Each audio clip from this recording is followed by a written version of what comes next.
See, that's the other thing. If he was planning on speaking with us, then he would have called. No?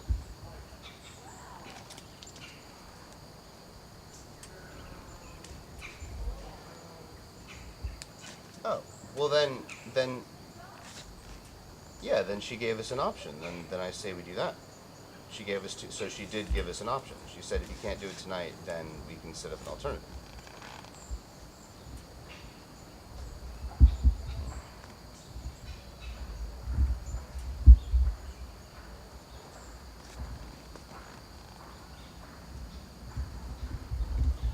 But then if he's not going to do that, then why would he speak with us today? You know what I mean? It's like the same thing.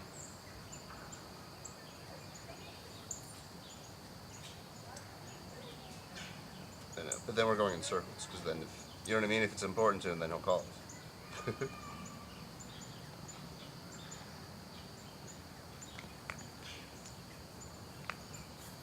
um,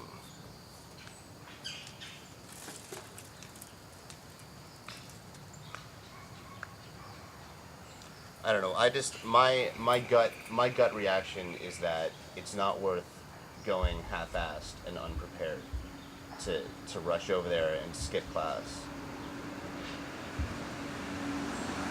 15 minutes while shaving and getting dressed, which is in an hour.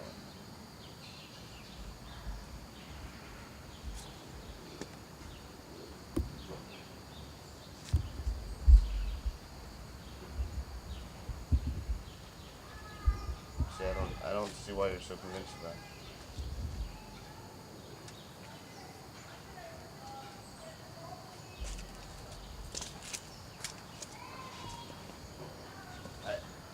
Again, I just don't think that it is important enough for us to race over there and do it half-assed. I think that if we're going to schedule something to speak with him, either with questions by email or to set up a phone call, then we do it right and we prepare. But going over there unprepared and underdressed, I don't think that's the way to do it. I just think that's.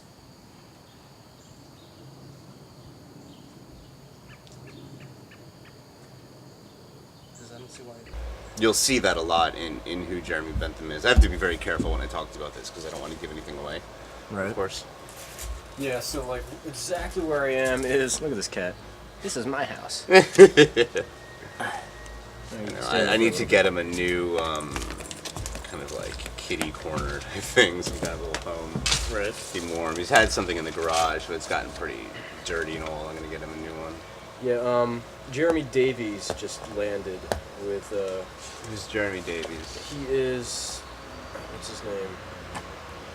What do you mean landed? Who was he with? He was The with, boat?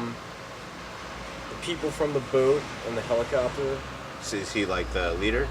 No, he's the guy that's like, he's running. Oh, like the physicist. Right. Sure.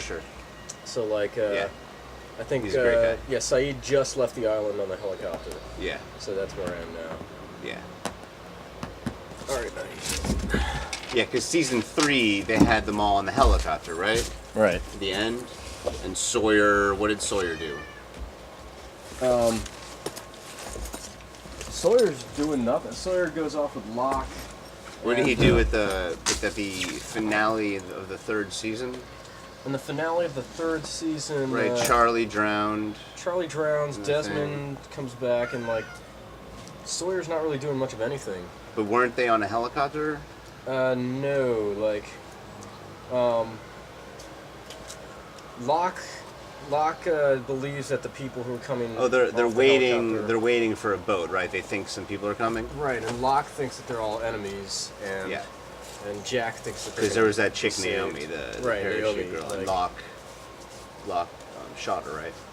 Locke throws his knife throw it over her through. back. Again, like every time I say anything, I have to be so careful to not Right, give right. anything away because I don't want to. I'm not sure what happens, you know. Right. That's good though. Like when I was talking to you about Henry Gale, you're like, oh, he's great. You know, it's like, okay, he's a huge character. He's Yeah. just, Well, I mean that's Ben. That's why I was Right. again at the time I didn't want to mention the name Ben or anything because Benjamin Linus is like extremely important Yeah. to the whole I felt that like thing. Jack like going along with what's her face, the blonde chick, Juliet. Juliet.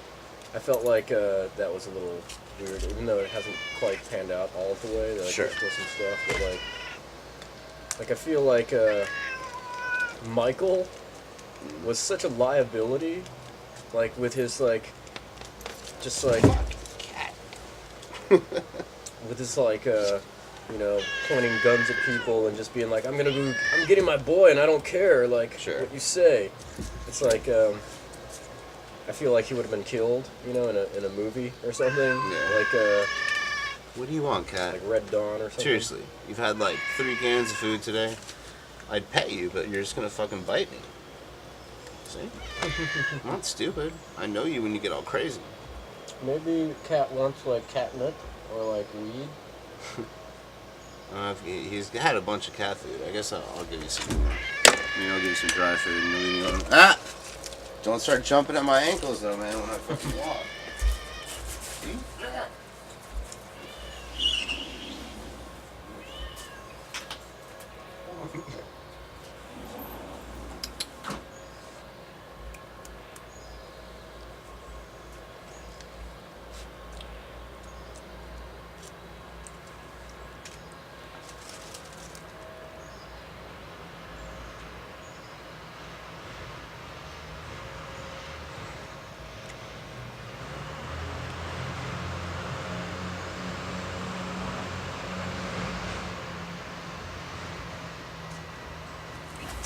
You want a donut? I'm alright, thanks. What kind of donut? What's that? What kind of I have a donut? glazed and a sugar glazed. I'm alright. Here you go. I've been reading this. Do you like zombie like stories? And stuff? Sometimes. I've been reading this book called World War Z, which is excellent. It's like a UN report of the zombie wars. Right. So it's interviews. It's extremely relevant in every way. Like there's military strategy to just regular people, broadcasters. I mean, it goes to almost not every country in the world, certainly, but every region of the world, Right. and every major country, as well as some like interesting small ones. And it's pretty cool. It's written like very realistically, Right. Very like straightforward kind of account. Very human. I like it a lot. Interesting. Is that the same guy who wrote the? I think I saw that book next to another book. He Not wrote the, some like survival guide Yes, to the zombie survival war or guide. Zombie something. survival Yeah. guide. That was very amusing. Yeah. This one, it's like not funny at all. It's actually like really intense. It's like reading a series of interviews about a very real war. One that just happens to have affected the entire globe simultaneously. Right. From the earliest interactions all the way through to one that I haven't finished it yet. So it's pretty good. Interesting. Like, I love the concept of zombies.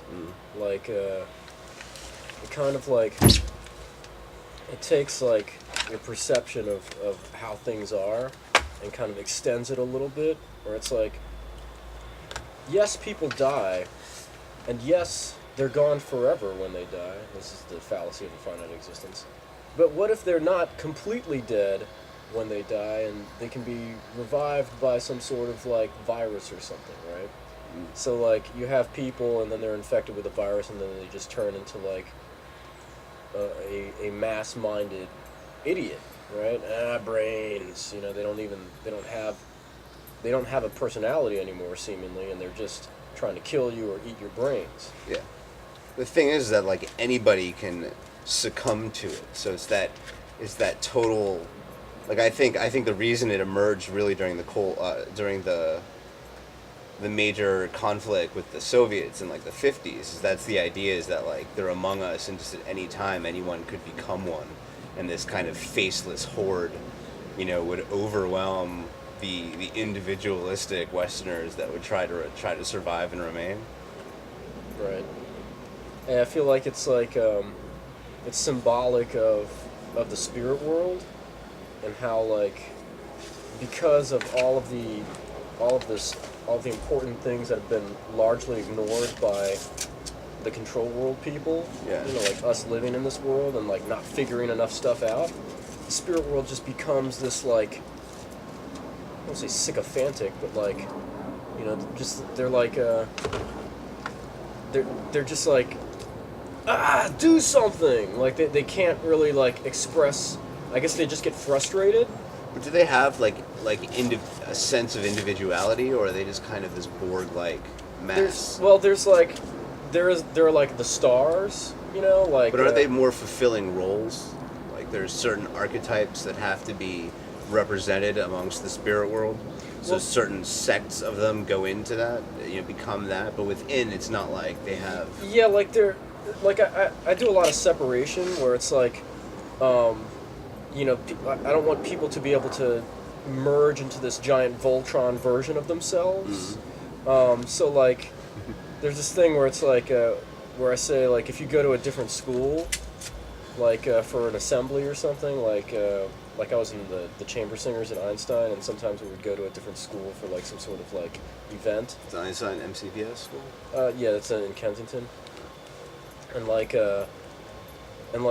know, I'd go to a different school and I'd see like different versions of people from my school. Sure. And so it's like, I take that formula and then just say like, let's sample it for all of America, and like that guy that's in your math class that looks a certain way. There's at least like a dozen of him in America, you know, that look exactly like him and that has a similar, Sure. you know, upbringing and a similar like family makeup, etc. Sure.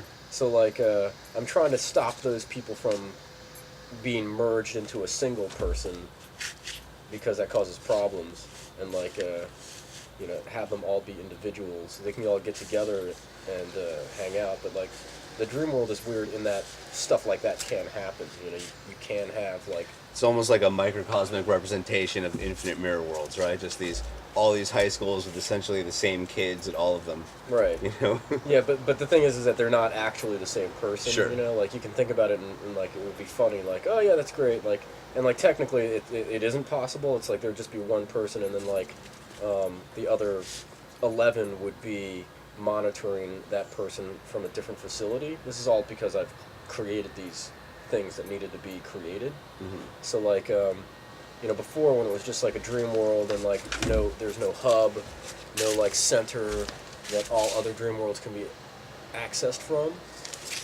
There's that problem where like nobody knew where the center of the universe was, and so there's all of the different dream worlds would just be like competing hub worlds. And then so I had to create that like master hub world that all other worlds would be accessible from. So like, let's see, the way it breaks down right now, currently, like, and I just got into this like 2 days ago, right? Like 2 days ago, I was like, all right, there's like Scarlett Johansson and Ryan Reynolds, right? Yeah. And they're like, I was thinking mostly of Scarlett Johansson, right? And I'm like, they're stars, right? They're famous. Their faces are everywhere, you know. Ryan Reynolds is Van Wilder, right? Right. Yeah. I don't know. I have no idea how like he wound up with her, but like, you know, score. You know. Are they together? They're married, I think. Really? Yeah. So like. He's pretty cut, you know, and he's actually pretty funny. Yeah, I need to see more stuff that he he's did. done. He was in the remake of the Amityville Horror, and he was pretty fucking terrifying in it. You know? Interesting. All right job. He was terrifying, so he was the bad guy? Yeah, well, have you seen the Amityville Horror, the original one? No. It's not that good a movie. It's like the 60s, a lot of the horror movies, they just got so obsessed with like just beating you over the head with like symbolism, you know, so like all this you know, Catholic stuff, and it's just like, you know, Freudian psychotherapy was just becoming so like popular at the time that they were all obsessed with. It's just a little like ridiculously dated, I think. But ultimately, it's like a house that is, you know, kind of possessed by evil spirits, and a family moves there. It's a man who married a woman who had like 2 children, and the house just kind of consumes him and turns him into, I mean, just over time, like a fucking freak show. Like The Shining, I guess? Yeah, I mean, it's essentially the same kind of concept as The Shining.